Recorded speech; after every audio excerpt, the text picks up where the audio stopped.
Pessoal, hoje nós iremos trabalhar um pouquinho com física e esse é o momento nosso de conhecer o movimento uniforme. Às vezes, quando a gente discute situações da física, venha logo a lembrança do movimento, que é algo conhecido, algo fácil da gente perceber, algo que é cotidiano. Aí tem um carro em movimento, uma moto, um pássaro voando, até mesmo um pincel caindo do professor durante a aula. Todas as situações podem aparecer e elas estão lá o movimento está e ele é caracterizado pela física.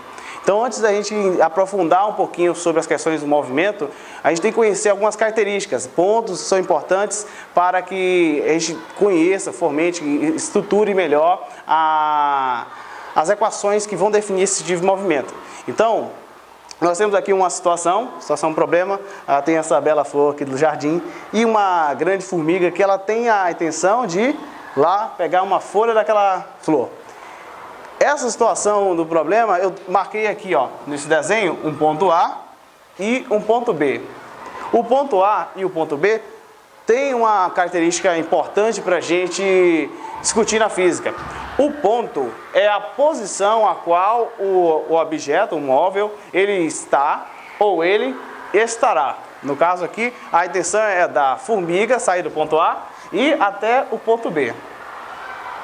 Com essa situação, a gente pode definir essas duas posições como sendo aqui a posição SA e esse aqui a posição SB. Uma característica que pode acabar sendo confundida na questão do movimento é quando nós observamos a situação e descrevemos o que seria a trajetória. Aí eu fiz 3 exemplos aqui, ó. Tem 3 exemplos. Essa linha azul, essa linha aqui, ó, de baixo, a roxa, e essa linha de cima, a laranja. Essa linha de baixo, roxa, como também a azul, como também a laranja, são trajetórias diferentes que levam ao mesmo ponto, de A para B. O detalhe é que a trajetória de A para B é a menor trajetória possível, que é uma linha reta entre os dois pontos, ela tem menor distância entre eles. Não podemos confundir a trajetória com o deslocamento. Trajetória é o caminho a ser percorrido, o deslocamento a gente vai trabalhar aqui nas questões da posição SA e SB. Por exemplo, o deslocamento de A para B vai ser a diferença entre a posição SB com a posição SA. Bom, então aqui, ó, nós temos o ΔS. O ΔS é o deslocamento a qual o móvel vai fazer. Então ele vai realizar o deslocamento dele de A para B.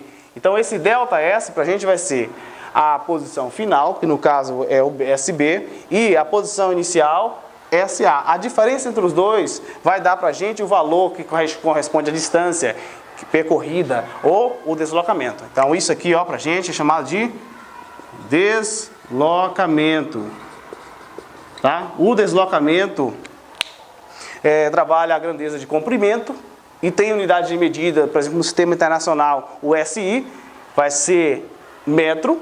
O deslocamento normalmente, para situações em física, é tratado com a unidade de medida, o metro. Então, ó, tem um símbolo M minúsculo, isso aqui é o metro.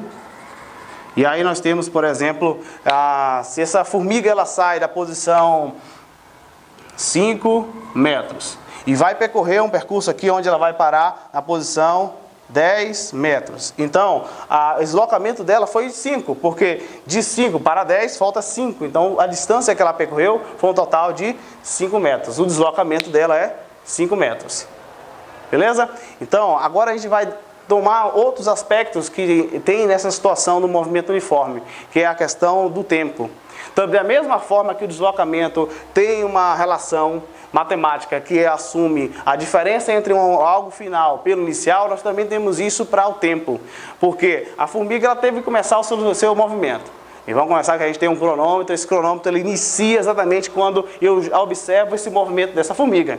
Então, nesse momento, eu coloco o meu cronômetro no ponto 0 e ali começo o meu tempo sendo contado. T0, a gente pode chamar de T0 como um tempo inicial, por exemplo, pode ser 0 segundos.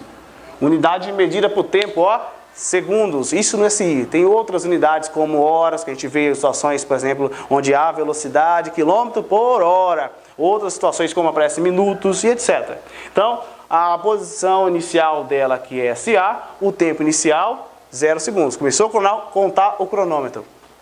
O movimento dela, ela vai deslocando, por exemplo, pelo caminho aqui, ó, a trajetória AB, e aí passou um certo tempinho, esse foi de um valor AT igual a 2 segundos. Então, levou 2 segundos para essa formiga aqui, de certa forma, andar muito rápido, né?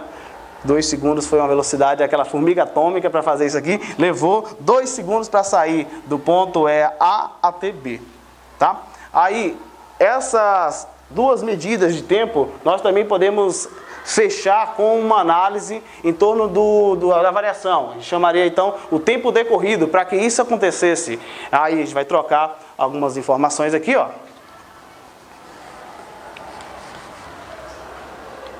Nós vamos trocar essas informações com o delta, agora vai ser o delta T, T de tempo, igual a diferença vai ser tempo final, T, menos o tempo inicial, T, 0. Tá aí, ó. Outra relação. Então, ΔT é o tempo decorrido para que houvesse esse deslocamento aqui da formiga. A diferença entre o tempo final e o tempo inicial dá exatamente esse valor.